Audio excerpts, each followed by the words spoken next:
Hello students, let's continue with the audio compression module. So in the last two videos or probably three videos, you have gone through the spectral masking, temporal masking and how it is used, why we are using that particular masking method in doing our audio. So these things are called as a psychoacoustic models. Okay, so we do have some mathematical procedure, mathematical functions which will be helping us in do the audio compression. So MPEG committee, that is a committee which works for your audio and video compression, has recommended three audio compression methods of increasing complexity and demands on a processing power.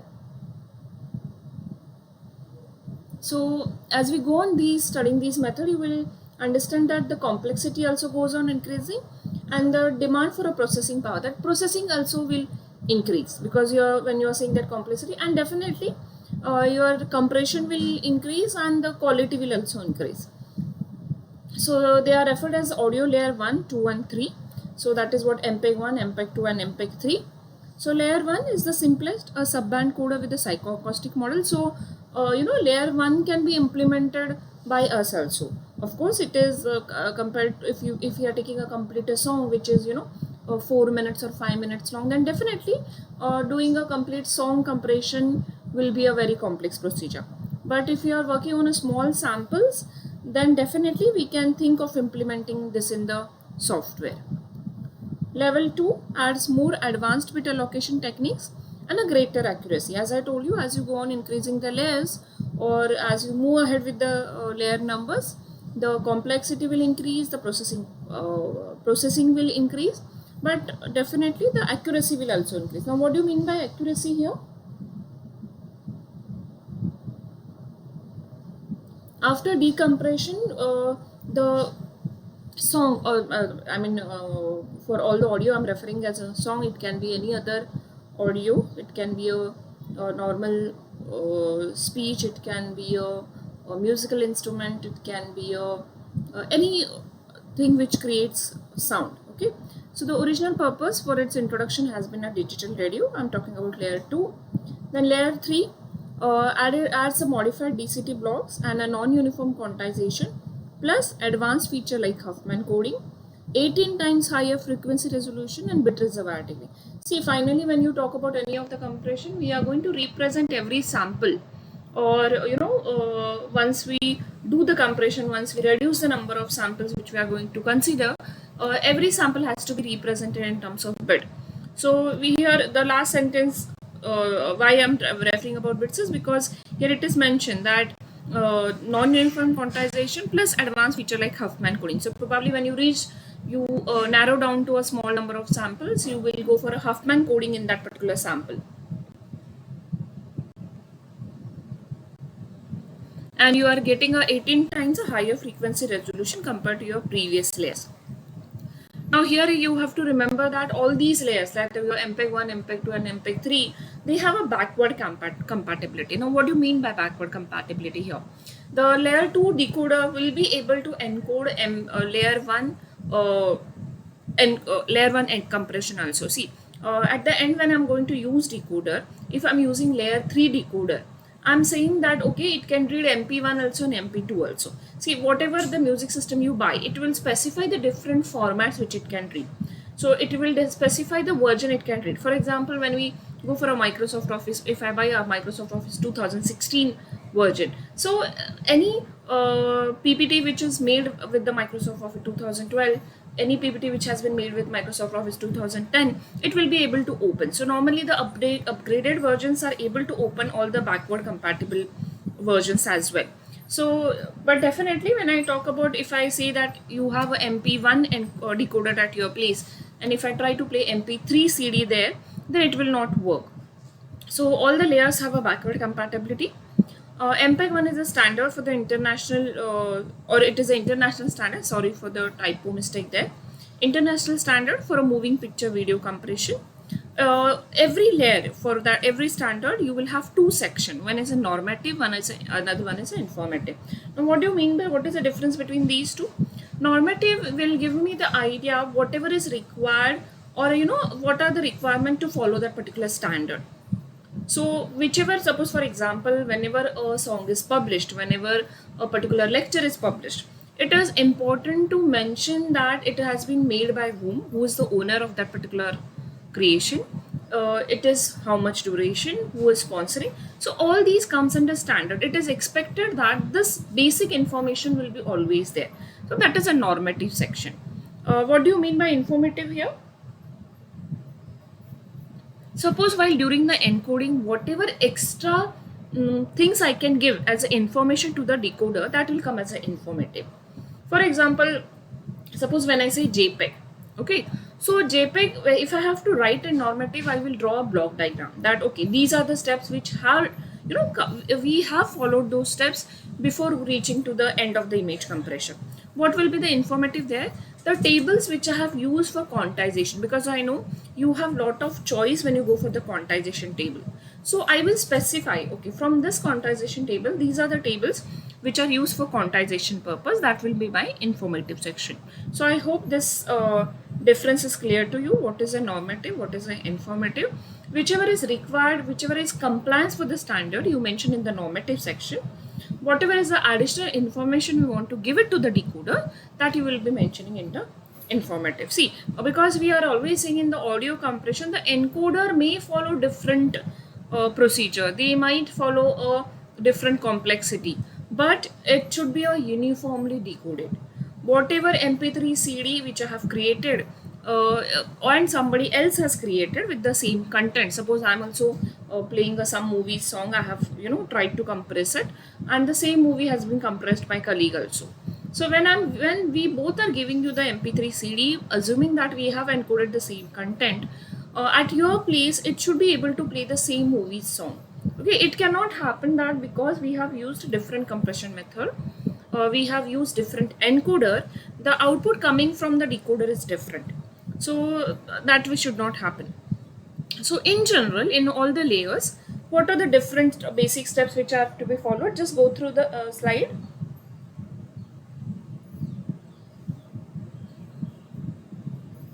So definitely, whatever audio samples we'll be getting, we will be trying to convert into a frequency domain, because we have to take help of masking. Okay. So discrete Fourier transform, that is a set of 512 consecutive audio sample, will be transformed into a frequency domain. Then they will be grouped into a 32 equal with frequency subband. Now these are the basic steps which are same, or there might be some difference when you go talk about different layers, but the overall agenda will remain the same. For each subband, a number is obtained that will indicate the intensity of the sound at that particular frequency range. Okay, these numbers are called as signals. Now the important step, because of which we say the audio compression is possible. The masking threshold is computed for each of the subband using the psychoacoustic model. So first thing, whichever layer we are talking about, whichever encoder we are talking about, it is going to read your audio input sample. It is going to convert it into a frequency domain. It will try to convert, divide that particular audio sample into a number of bands. For each subband, masking threshold will be calculated, and whatever values are above that masking threshold, only those value will be considered. All other value will be discarded. So let us have the look at the block diagram. How does the block diagram looks here? So we are assuming that you already have a PCM coded input here. We are going to do a frequency domain mapping here. That means we are going to convert into a different frequency domain, frequency band. Then you have a bit allocation. Once you decide what will be the domain of, once you decide into the divide it into the frequencies band, you are passing the same signal to the psychoacoustic model also. So this will give you a signal to mask ratio. How many signals are, how many signals will work as a masker. Okay, and then you can decide which are the signals you can discard. So depending upon this input, you can decide how many bits will be required for each of the sample. And then this input will be given to the output stream formatting. Now what do you mean by formatting here? We have different frame structure for layer 1, layer 2, layer 3. For example, you will have header, then you will have CRC check, then you will have bit allocation, then you will have scale factor, then you will have subband data. So this stream formatting is the, it is the end step for the layer 1, layer 2 and layer 3 encoding. And here if you want to provide any optional data, you want to tell anything specifically to the decoder, you can add that into the stream. So this will be on, basic MPEG encoder architecture. So the similar block diagram you will find it in a SIU, because for the audio compression we are referring the reference book SIU. So just go through it again. PCM audio input giving to the frequency domain mapping.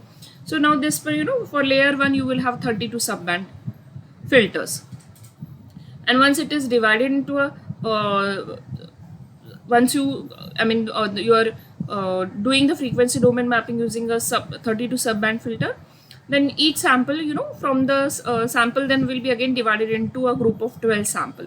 Now these 12 sample from each of the 32 subband filters will make one frame. Are you getting this? See, we are going to divide this into a 32 subband filter. Now each of the output of that subband filter, we will divide that output into a 12 group. That will create a 12 samples. Okay, so not 12 groups, sorry, 12 samples will form one group.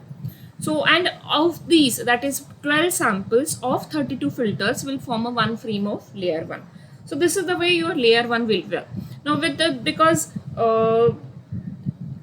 in the layer 1, what do you have is, when you are getting these sample, you are going to go for a quantization. For every layer you will have quantization, because mainly if you see the layer 1, layer 2, layer 3, they are the main difference lies between the way the signal is quantized and the way the bits are allocated to it. That is the reason it is the either the complexity is increased or the complexity is reduced, or you have greater accuracy and a greater compression, definitely.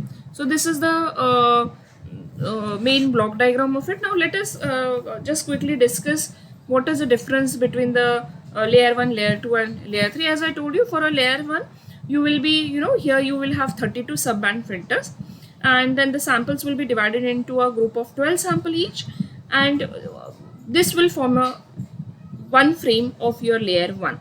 Okay, now how many number of bits will be used? What you will be doing is that all these samples will be passed to the FFT signal, and then you have a choice of 14 different quantizer for each band. Okay, so you decide what kind of a quantizer which you want. Now the difference between layer 1 and layer 1 is, that is layer 1 and layer 2, that here once you decide which quantizer you are going to use, you are going to use same quantizer for all different, all your signal. You cannot choose a different quantizer for each of the band. So once you have the uniform quantizer for all of the band, that will be a layer 1. Whereas layer 2 gives me more flexibility in terms of a choice of quantizer. You can choose a different quantizer for each of the band, each of the frequency band which is there. So this is the way your layer 1. For layer 2, what do you have is, for each of the subband you will choose 3 set of 12 sample. See, I have not put this information on the slide so that you can listen, you concentrate more on listening to the information which I am giving.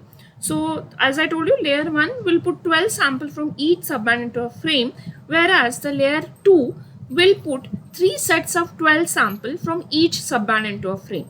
So here what is happening, you are going to increase your samples.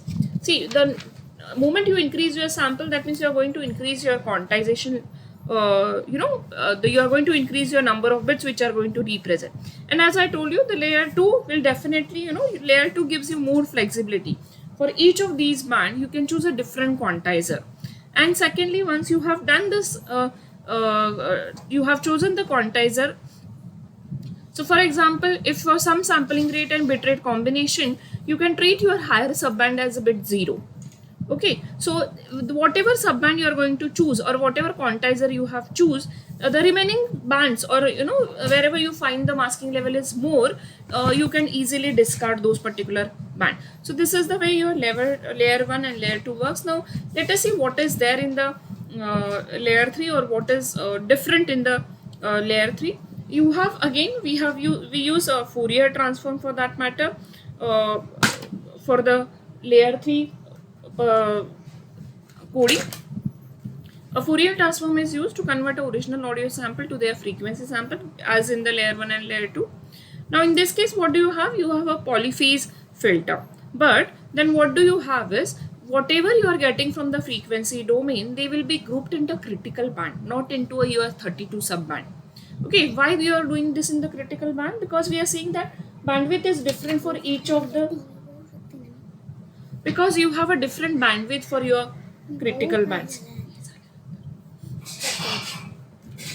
Now because your noise is different for each of the layer, because your masking will be different for each of the subband, the layer 3 you have more flexibility. So in some of the cases, because if suppose some literature say that if you don't use Fourier transform, you can go for a modified DCT transform. So you can go for a modified DCT transform also, that is a MDCT transform. Now in this case, what will happen is, you will have more MDCT, you can choose a filter size of 66 or 18, so it will give you 18 frequency coefficient. That is your each subband can be decomposed into 18 frequency coefficient, or each subband can be decomposed into your 6 coefficient. Okay, so again, our frequency structure is different. The basic procedure will remain same, that you calculate the signal to mask ratio, and whatever is the, wherever you feel that the masking level is high, the remaining signals will be discarded. So I hope you go through the Sayyid book again, so that you get a very good idea about the layer 1, layer 2 working and all. So that's it from my side. I hope you read it again and again, so that the idea is clear, and any doubts you can always ask me. Thank you.